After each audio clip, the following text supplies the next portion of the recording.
दोस्तों नमस्कार। तो एक बार फिर से स्वागत है आपका हमारे इस नए वीडियो में। दोस्तों आज के इस वीडियो के माध्यम से हम आपको पुरानी दिल्ली की पुरानी यादों से रूबरू करवा रहे हैं, जिन्हें देखने के बाद आप जान पाएंगे कि दिल्ली इतना विकसित कैसे हुआ। जी हाँ दोस्तों, इस वीडियो के माध्यम से हम जान पाएंगे दिल्ली का 100 साल पुराना इतिहास। और दोस्तों हम यह भी जानेंगे कि पुरानी दिल्ली और नई दिल्ली में कितना अंतर आ गया है। दोस्तों अगर आप भी जानना चाहते हैं तो वीडियो को बिना स्किप किए अंत तक जरूर देखें। और अगर आप चैनल पर नए हैं तो चैनल को सब्सक्राइब करें और अगर वीडियो पसंद आए तो वीडियो को लाइक जरूर करें। तो आइए दोस्तों वीडियो को शुरू करते हैं। तो दोस्तों यह तस्वीर पुरानी दिल्ली की जमा मस्जिद की है। उस समय आप देख सकते हैं कि इस मस्जिद के पास कितना मैदान हुआ करता था और यहीं पर इस्लाम को मानने वाले लोग आकर नमाज पढ़ा करते थे। पर वही अगर आज की इस तस्वीर को देखा जाए तो यहाँ पर अब लोग घूमने के लिए आते हैं और यहाँ पर फोटो और सेल्फी लेते हैं। दोस्तों यह तस्वीर देखकर तो आप समझ ही गए होंगे कि ये तस्वीर लाल किले की है। जी हाँ दोस्तों, वही लाल किला जिसका नाम दुनिया के 8 अजूबों में शामिल है। पर दोस्तों आप खुद ही देख सकते हैं कि पहले से अब तक यहाँ पर कितना अंतर आ चुका है। दोस्तों ये तस्वीर दिल्ली के चांदनी चौक की है, जो कि 100 साल पहले कुछ इस तरह दिखाई देता था और यह अपने आप में बहुत ज्यादा मशहूर है। और वहीं पर यह सब्जियों का बाजार लगा करता था, जो वहां के हजारों व्यक्तियों का रोजगार का स्रोत माना जाता था। लेकिन वही आज के दौर में चांदनी चौक कुछ इस तरह से दिखाई देता है। दोस्तों जैसा कि आप जानते ही होंगे कि दिल्ली एक ऐसा शहर है जहां पर हर प्रकार के लोग आपको देखने को मिल जाएंगे। जी हाँ दोस्तों, दिल्ली में आपको छोटे से लेकर एक से एक रईस आदमी देखने को मिल जाएंगे, क्योंकि दिल्ली ही एक ऐसा शहर है जहां पर हर जगह से लोग काम करने के लिए आते हैं। दोस्तों दिल्ली एक महत्वपूर्ण वाणिज्यिक, परिवहन और सांस्कृतिक केंद्र है। यह भारत का राजनीतिक केंद्र भी है। दिल्ली का नाम राजा ढीलू के नाम पर पड़ा था। राजा ढीलू पहली शताब्दी में इस क्षेत्र पर शासन करता था। पुरानी दिल्ली दिल्ली का सबसे ऐतिहासिक हिस्सा है। इसकी शुरुआत मुगलों के समय से हुई थी। नई दिल्ली को औपनिवेशिक काल में अंग्रेजों ने डिजाइन किया था। इसका ज्यादातर वास्तुशिल्प काम 1920 और 1930 के दशक में एडविन लुटियंस के अधीन हुआ था। नई दिल्ली का निर्माण 1912 और 1929 के बीच हुआ था। 1931 में नई दिल्ली को भारत की राजधानी बनाया गया था।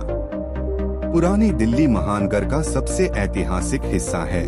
इसकी उत्पत्ति मुगलों के समय से हुई है। दोस्तों जैसा कि आप जानते हैं कि दिल्ली एक बहुत ही विकसित केंद्र शासित प्रदेश है। और दोस्तों दिल्ली शहर यमुना नदी के तट पर स्थित है। दिल्ली शहर भारत के इतिहास का प्रतीक है, जहां कई वीर क्रांतिकारियों ने अपने प्राणों का बलिदान दिया है। दिल्ली शहर में अनगिनत संस्कृति समाहित है और यहां हर संस्कृति के लोग निवास करते हैं। दोस्तों पहले ऐसा माना जाता था कि जो भी दिल्ली पर शासन करेगा वो भारत का राजा माना जाएगा।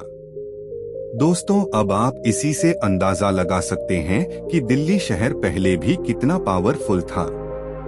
दोस्तों आपको बता दें कि प्राचीन काल से लेकर आज तक दिल्ली ऑल इंडिया में सबसे अहम माना जाता है। महाभारत काल में पांडवों ने इसे अपनी राजधानी बनाया था।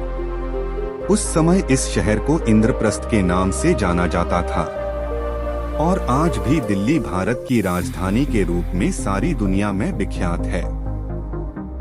दोस्तों प्राचीन काल से ही ना जाने कितने ही शासक दिल्ली के तख्त पर बैठे हैं। शुरू से ही दिल्ली हर शासक की पहली पसंद रही है। दिल्ली शहर पॉलिटिक्स और इकोनॉमिक्स का केंद्र रहा है और विदेशी आक्रमणकारियों की पहली नजर दिल्ली पर ही रही है, जबकि इसका काशी, मथुरा और अयोध्या के जैसा इतिहास भी नहीं रहा है। नादिर शाह जैसे कई शासकों ने दिल्ली को कई बार लूटा है। दिल्ली पर पृथ्वीराज चौहान ने 1180 से लेकर 1192 तक राज किया। पृथ्वीराज चौहान एक बहुत ही महान और बुद्धिमान राजा थे। उन्होंने मोहम्मद गौरी से भी युद्ध लड़ा था और उसे हराकर एक बार बख्श भी दिया था। यही पृथ्वीराज चौहान की सबसे बड़ी भूल साबित हुई। फिर इसके बाद गौरी ने फिर से आक्रमण किया और इस बार पृथ्वीराज चौहान को अन्य राजाओं का साथ नहीं मिला, जिसके कारण वह युद्ध हार गए। और फिर उनके बाद ना जाने कितने शासकों ने दिल्ली पर राज किया। इन शासकों में रजिया सुल्तान भी शामिल थी। रजिया सुल्तान दिल्ली की पहली और आखिरी महिला शासक थी। दोस्तों, दिल्ली को इंद्रप्रस्थ कहे जाने के पीछे का राज महाभारत काल से चला आ रहा है। दरअसल दोस्तों, महाभारत काल में कुरुक्षेत्र के युद्ध के बाद जब हस्तिनापुर पर पांडवों का शासन हुआ तो बड़े भाई युधिष्ठिर ने भाइयों को खंडवाप्रस्थ का शासक बनाया, जिसकी भूमि बहुत ही बियाबान और बेकार थी। तब मदद के लिए श्री कृष्ण ने इंद्र को बुलावा भेजा। खुद युधिष्ठिर की मदद के लिए इंद्र ने विश्वकर्मा को भेजा। विश्वकर्मा ने अपने अथक प्रयासों से इस नगर को बनाया और इसे इंद्रप्रस्थ यानी इंद्र का शहर नाम दिया।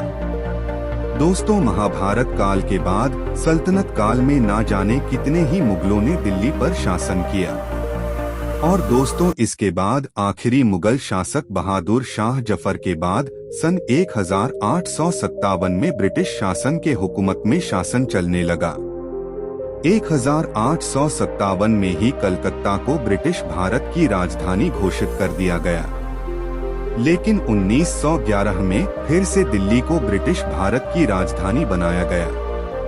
इस दौरान नई दिल्ली क्षेत्र भी बनाया गया। 1947 में भारत की आजादी के बाद इसे आधिकारिक रूप में भारत की राजधानी घोषित कर दिया गया। 1947 में भारत के स्वतंत्र होने के बाद दिल्ली ने विकास के अनेक चरणों को प्राप्त किया। दोस्तों, अगर आज देखा जाए तो दिल्ली में वो सभी सुविधाएं उपलब्ध है जो एक विकसित शहर में होनी चाहिए। दोस्तों, दुनिया के 8 अजूबों में से कुछ तो दिल्ली में ही उपस्थित है। आज दिल्ली में गगनचुंबी इमारतें हैं और अगर आज इसके विकास की बात करें तो यहाँ पर सबसे पहले दिल्ली मेट्रो, पूरे भारत का सबसे अच्छा रोडवेज और कई सारे बड़े बड़े रेलवे स्टेशन और एयरपोर्ट आज यहाँ मौजूद हैं।